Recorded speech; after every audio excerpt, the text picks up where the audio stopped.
I realized that I had said I was not going to video doing this second crane here. All I'm doing is I'm just running the lines exactly the same way as I did on this first one. Oh, and by the way, correction. It wasn't 5.5 months ago. It was 4.5 months ago. Thank you for not commenting and making me feel silly. Anyway, when I was stretching out the easy line to cut it off here with my razor blade, it shredded.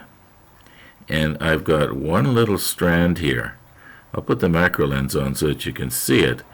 But I got curious and I'm thinking, I wonder what would the diameter of this be if you were to increase it 200 times so that it would be, to scale, to the real Bismarck.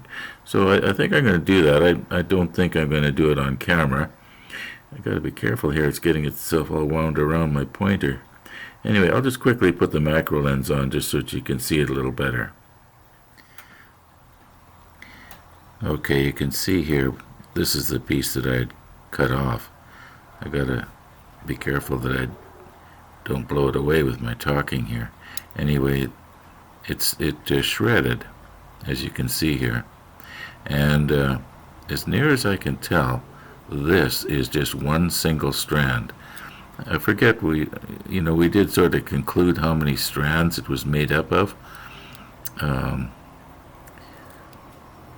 the easy line is not round. It's sort of flat. Anyway, I think I'm going to measure this and just see what is the diameter of this thing. Oh my, is it maybe coming apart again into another piece here? Or is it just the way it's... No, I think it's folded back on itself. That's what's happened here. Okay, yeah, this as near as I can tell is one single strand. I'll know when I look under the microscope anyway. All right, now back to the crane. As I've mentioned before in this series, these videos are not scripted. And 10 minutes ago, I really was thinking about going back to the cranes. Then I thought, you know what, if I don't do something with these little tiny shreds of easy line, I'm going to lose them. Now, I don't want to stretch it out, because if I stretch it out, it's going to get smaller in diameter, so I'm going to have it so it's just barely slack here, and that's about it. Just double check that.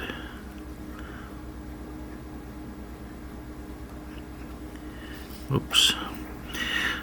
Got to reposition myself here so I can twist this down at the right angle. Okay, I would think that's probably pretty good. I think that's going to be a fair comparison.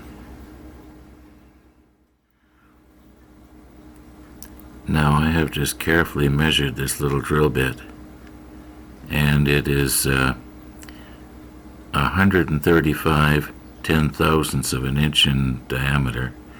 And I'm just going to fasten it down here so that it doesn't roll away on us. Maybe I should have the tape a little bit more over it, but all I need is that it just doesn't roll away. And I want it to be parallel to this, so that, this line maybe is a little bit too slack. I should have made it just a little bit tighter here. Okay, there. That's better. I don't think I really stretched it out much. I just straightened it out. And do we need this anymore? I don't think so.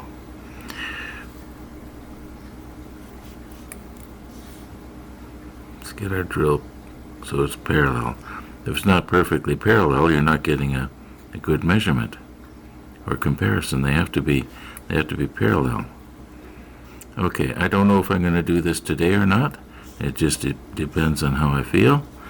And at least I know now I'm not going to lose anything here. Okay, obviously we're in Stefan's book here. This is the one that we did 4.5 months ago. and this is the one that I'm just working on now. I've got the lines all run. I'm at the point where I'm going to put this part on, like it is on this one here, and I just wanted to double check to make sure that does that part go on top of the wires, and yes it does. Now as far as the wires go, I did run them a little bit differently. I was noticing the way the other manual had us run these wires 4.5 months ago. They chafe in a couple of places, and to me that just did not look right. So I ran the wires in such a way, we'll look at them closely later, so that there's no chafing, except for one where it comes out of, well, we'll look at that later too. Anyway, so I'm sure glad I got this book. Anybody building the Bismarck, you want to get this book. Now, I'm pretty sure I can remember talking about this when we made this other crane, and I got the hook on there, and I think I mentioned something to the effect of that when the plane is hanging on it, it will pull it straight, and that's true. But just a moment ago, I was envisioning this crane mounted on the deck, and I can't really see the plane being actually lifted that high in the air unless they were planning on dropping it down the smokestack. And unless the pilot had been very bad, I don't think they're going to do that. So now I'm thinking maybe we'll use this one because there's a lot more line, as you can see. I can have it come down further. You know what? Why don't we put the crane on the deck and just sort of visualize what it would look like using this hook right here. And if not, in order to get this straight, I might have to take this easy line off and redo it.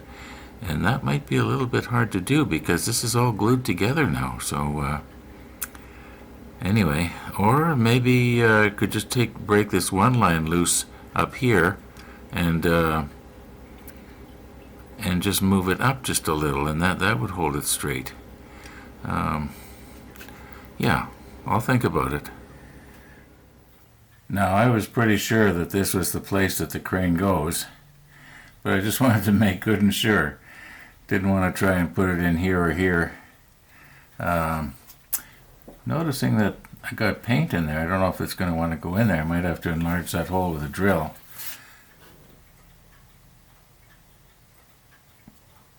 Okay, here's the crane in question. Is the hook too high, or are we going to be all right? Oh no.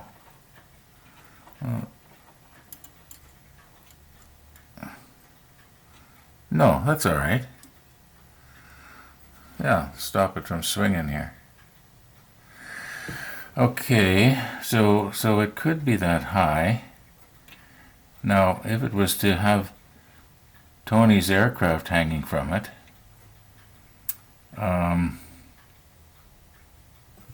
or maybe Tony's aircraft could hang from the other one and it would be a little lower, and then the crane would be maybe just a little bit more over the side. And now I'd have to then the case that I built for it is going to have to be deeper this way.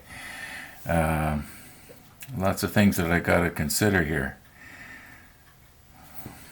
All right, so this hook can stay right where it is, and I don't think we can straighten it out too much at all. It's I think I'd best just leave well enough alone here. It doesn't actually look too bad.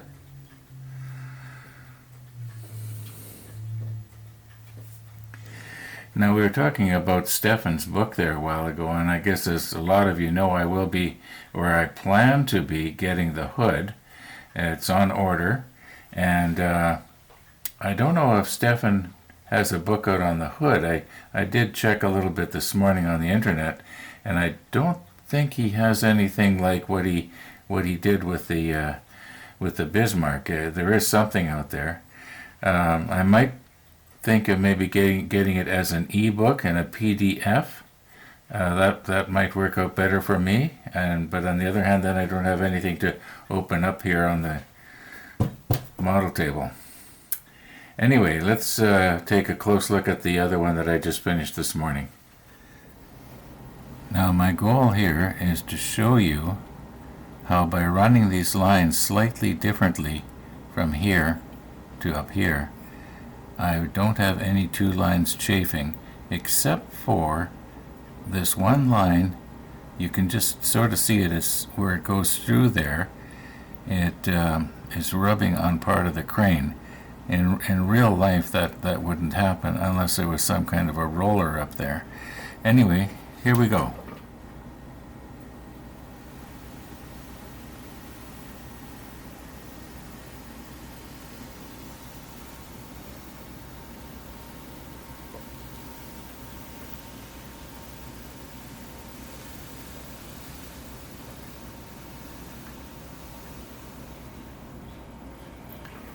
Well, I hope that worked for you.